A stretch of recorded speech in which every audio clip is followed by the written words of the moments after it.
je suis ravie de vous retrouver pour cette nouvelle édition du journal. Alors, aujourd'hui, on va parler patrimoine, on va parler histoire. Ici même, dans la ville de Saint-Chamond, est actuellement en train de se monter un projet ambitieux, un projet d'envergure. Il s'agit tout simplement de la reconstitution d'un char d'assaut baptisé M2. Plusieurs intervenants travaillent donc sur ce projet véritablement d'envergure. Nous verrons tout au long de ce journal ces différents intervenants, que ce soit des lycées professionnels ou encore des associations. Saint-Chamond entretient avec les chars d'assaut une histoire vieille de 100 ans. La ville, berceau de l'industrie d'armement ligérien, a vu naître sur ses terres le premier blindé engagé sur un champ de bataille à l'occasion de la Grande Guerre. Tout part de l'armée française qui, voyant la guerre s'enliser, demande à deux sociétés, Saint-Chamond et Schneider, de produire un même char pour chacune d'entre elles afin de décompter la situation.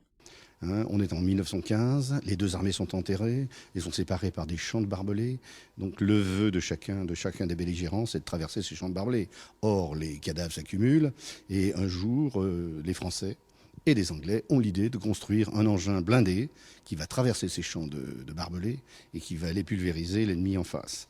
Donc Saint-Chamond fait partie des entreprises qui ont été sollicitées avec le Creusot et ont inventé en 6 mois, construit et livré cet engin blindé qui a permis en effet de percer les lignes avec des succès extrêmement mitigés. Le monstre de métal est né. Il affiche des mensurations impressionnantes. Il pèse 24 tonnes, mesure 9 mètres de long et 3 mètres de large. Il se révèle rapidement plus compétitif que son concurrent. Plus lourd et plus fonctionnel, il dispose d'un meilleur armement. Il se montre également particulièrement performant côté moteur. Cet engin était mu par un moteur à la fois électrique et pétroélectrique, c'est-à-dire un moteur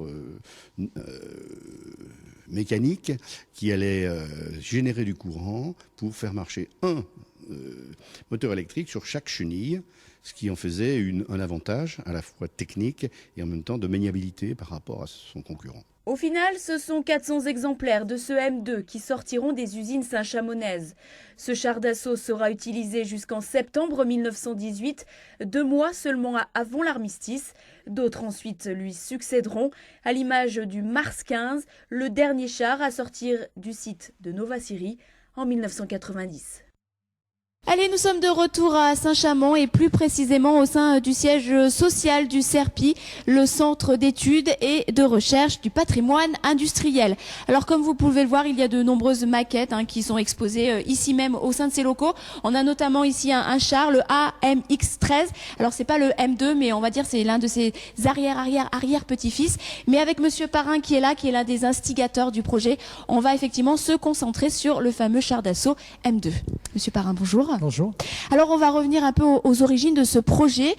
Comment finalement cette idée de reconstituer ce char d'assaut en version authentique, grandeur nature, a germé dans l'esprit des responsables du projet, qui sont les amis du Vieux Saint-Chamond, il faut le préciser. Et du CERPI. Et du CERPI.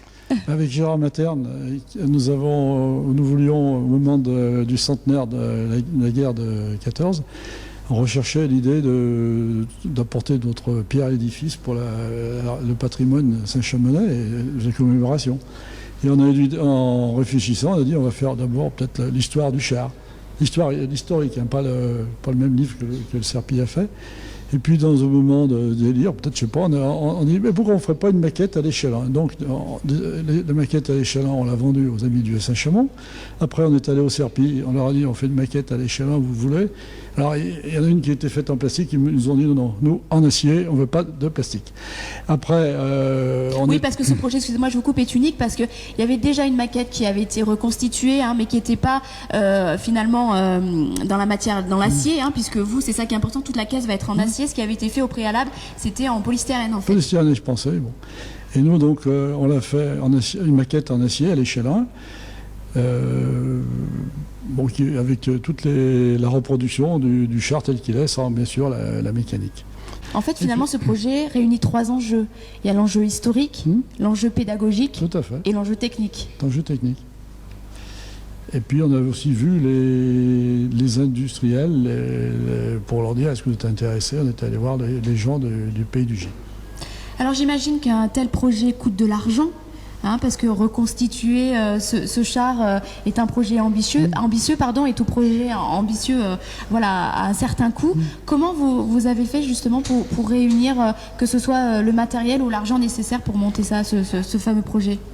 Alors pour ce fameux projet, ce qui coûtait cher aussi, c'était tout le travail. Et ça a été fait par les deux écoles. Ça va être fait par les deux écoles de travail. D'usinage, de soudure, mais aussi le travail de faire des plans de détail qui ont été faits par l'école avec l'aide des gens du CRP. Et donc pour financer ce projet, on a essayé de faire un chiffrage. On était arrivé autour de 50 000, 60 000 euros. Bon.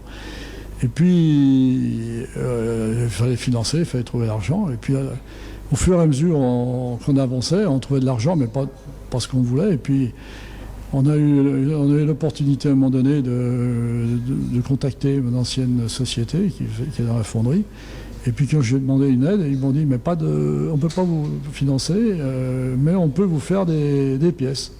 Alors je dis écoutez, c'est le gros morceau, c'est bien. Si vous pouvez nous faire des pièces, ce sera les patins du char et ils seront faits par le groupe Sef Metal.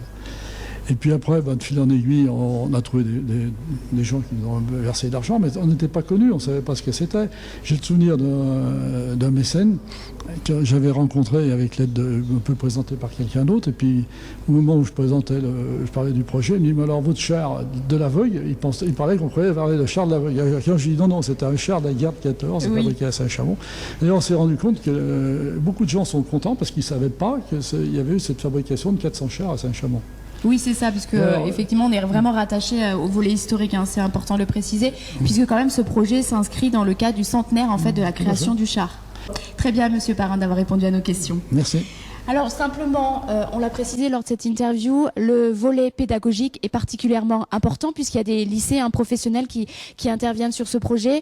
Et notamment, ce qui est important de préciser, c'est que grâce au montage de ce char, finalement, ils vont apprendre des techniques anciennes qui n'existent plus aujourd'hui. Et ça, c'est une véritable plus-value. Je vous propose de regarder cette interview. Ce qui fait partie du patrimoine là-dedans, c'est ce qu'on appelle le geste ancien. Alors les jeunes qui vont travailler sont en formation en chaudronnerie et en bois, à travers les deux lycées, Claude Lebois et la Grande Grange à Saint-Chamond. Et le geste ancien, qu'est-ce que c'est? Je vais vous le dire, c'est le geste qui n'est pas réalisé mécaniquement ou numériquement comme on le fait maintenant. La dimension de l'objet qu'on a, le char, est tellement grande, de l'ordre de 8,63 m, je crois, va les amener à se déplacer autour de l'appareil, alors que souvent, c'est l'appareil qu'on déplace, j'allais dire.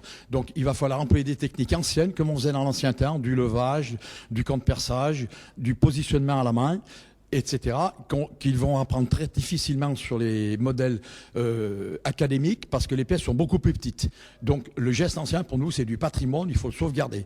Ça fait partie de la technique, de l'enseignement technique, et il faut le garder au même titre qu'un vieux bouquin, un vieux livre, un texte ancien, ou un vieux monument. Voilà. Alors, vous l'aurez compris, dans ce projet ambitieux de reconstitution du char M2, différentes entités, différentes parties sont associées. Le chef d'orchestre de ce projet, c'est donc les amis du Vieux Saint-Chamond. Et puis, il y a une autre cheville ouvrière, ce sont les lycées techniques de la ville de Saint-Chamond. Et c'est le cas notamment du lycée Claude Lebois. Depuis un an, plusieurs lycéens travaillent sur ce projet et notamment sur la partie esquisse. On va voir directement avec le professeur qui s'est occupé de cette première étape essentielle avant la conception à proprement parler. Laurent Mondon, bonjour. Bonjour. Alors vous êtes professeur au sein de ce lycée technique, vous êtes même au sein du bureau d'études, c'est le terme exact. Tout à fait, professeur bureau d'études. Voilà, donc depuis un an, vos lycéens travaillent sur ce projet ambitieux de reconstitution de ce char à l'échelle 1. Clairement, la première étape a été d'élaborer en fait les esquisses. Tout à fait, on est parti de photos existantes du char d'origine Et puis on a reconçu un char à l'échelle 1 avec les élèves de BTS première année en chaudronnerie industrielle. Donc les élèves de première année ont fait les dessins des différents modules. Et puis pour terminer au bout d'1 an de travail avec le char complètement dessiné. Actuellement ils sont passés à la deuxième phase qui est la partie réalisation de ce qui a été dessiné en première année. Et là c'est plus simplement les BTS de première année qui travaillent. Ce sont toutes les sections BTS du lycée, y compris aussi les élèves de bac pro et les formations adultes que l'on a au sein du lycée. Oui, on peut le voir effectivement derrière nous, hein, ça s'active. Mais revenons à la première phase, hein, l'élaboration des croquis, hein, ou on va dire des dessins. Il faut bien une année, hein, vous l'avez dit, pour pouvoir monter un tel projet. Concrètement, ils étaient sur des ordinateurs et il a fallu reconstituer les différentes parties. Tout à fait, on a travaillé avec le modeleur 3D SolidWorks qui nous a permis de concevoir le produit intégralement. Le souci qu'on avait, c'est qu'on n'avait pas de plan, aucun plan existant d'origine, donc on était obligé de repartir d'esquisses, de photos et du modèle qui existe encore. Il reste un char d'assaut actuellement que l'on est allé voir, qui vient du musée de chars d'assaut de Saumur et qui était en reconception à Rouen. Donc on est allé le voir pour un peu avoir des informations parce qu'on n'avait rien du tout à disposition. Et donc vous avez relevé, j'ai envie de dire, ce défi haut la main, hein, puisqu'on est sur la deuxième phase, donc j'imagine que la première a été largement réussie. Tout à fait, les élèves se sont bien investis, donc ils ont fait une grosse partie du travail et puis on a terminé le travail pour que la partie fabrication puisse être réalisée sans problème. Voilà. Très bien, on ira voir effectivement avec ces lycéens cette partie fabrication. On voit qu'ils sont à pied d'œuvre, on va aller leur poser quelques questions. Merci à vous Laurent Mondon. Merci bien.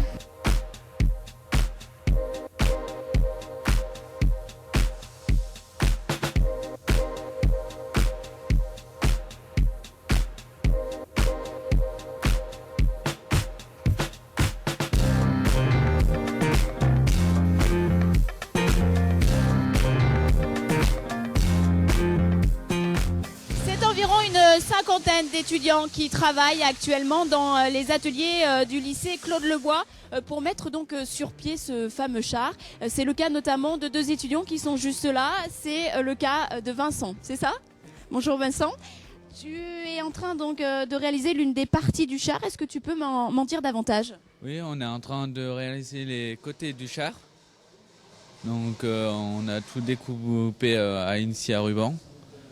Et après, il y aura l'avant du char où c'est Lucas qui s'en occupe, à faire la structure où on assemblera les 2 parties à la fin. Alors Lucas, j'imagine pour un étudiant qui effectivement est dans la partie technique, c'est un vrai challenge à relever que ce char. Complètement, oui. C'est vrai que c'est un beau projet, c'est exceptionnel. Rares sont les écoles qui offrent des projets comme cela. Après, c'est vrai que tout le monde est investi. Tout le monde se donne un maximum pour qu'à la fin de l'année, ce char soit fini et puisse sortir de l'atelier. Et chacun a son objectif et chacun est prêt à réaliser. Alors en plus, on nous expliquait en amont que vous devez faire appel à des gestes anciens, à des techniques qui ne sont pas actuelles. Et j'imagine que là aussi, c'est un vrai plus finalement par rapport à ce projet. C'est vrai, ça nous montre différentes facettes, nous allons dire. Pour le niveau chaudronnerie, parce que l'ancienneté, l'expérience, c'est vrai que pour nous les jeunes c'est un plus, c'est vraiment un plus de chez plus. Après on fait avec ce qu'on a, ce qu'on peut, et en espérant que tout se passe bien pour le coup. Donc là il vous reste très clairement 1 an pour terminer ce char, puisqu'il doit être prêt pour octobre 2017, c'est ça? Vous pensez très clairement que vous serez dans les temps tous les deux? Oui. On va tout faire pour, en tout cas on va tout faire pour. C'est notre objectif et on souhaite le réaliser. Ça serait un vrai bonus. Ça serait un vrai bonus de sortir avec ce projet réalisé.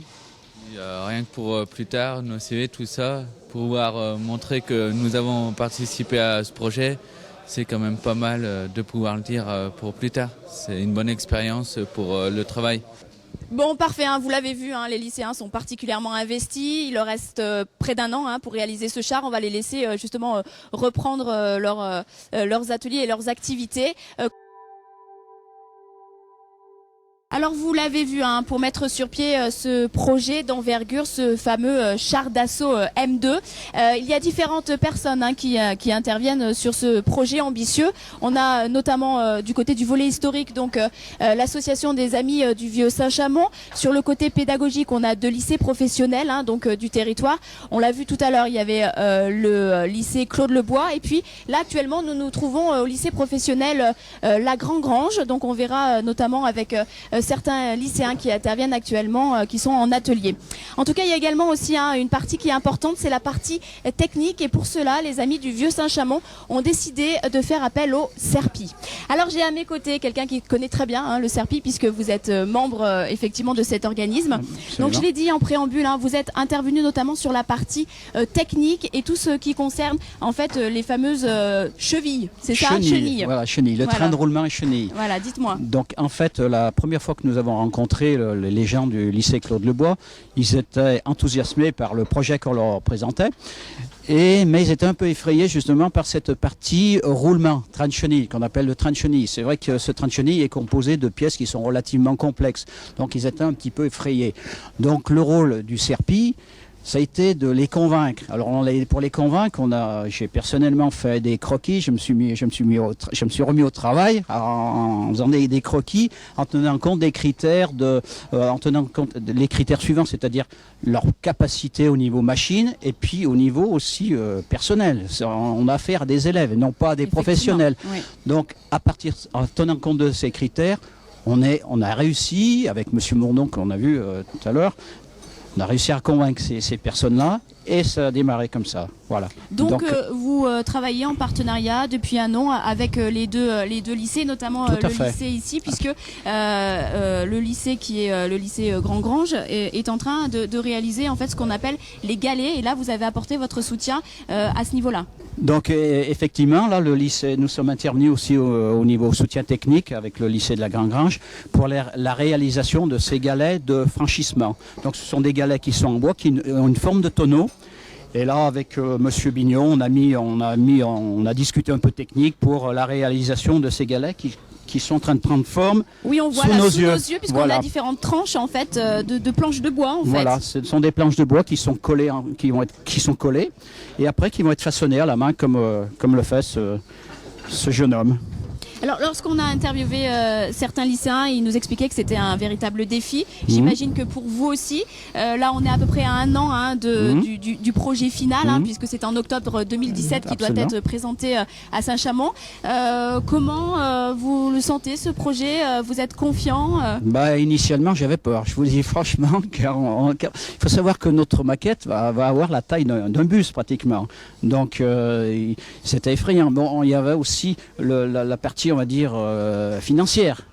Donc là aussi, on a démarré, on n'avait pas grand-chose en caisse.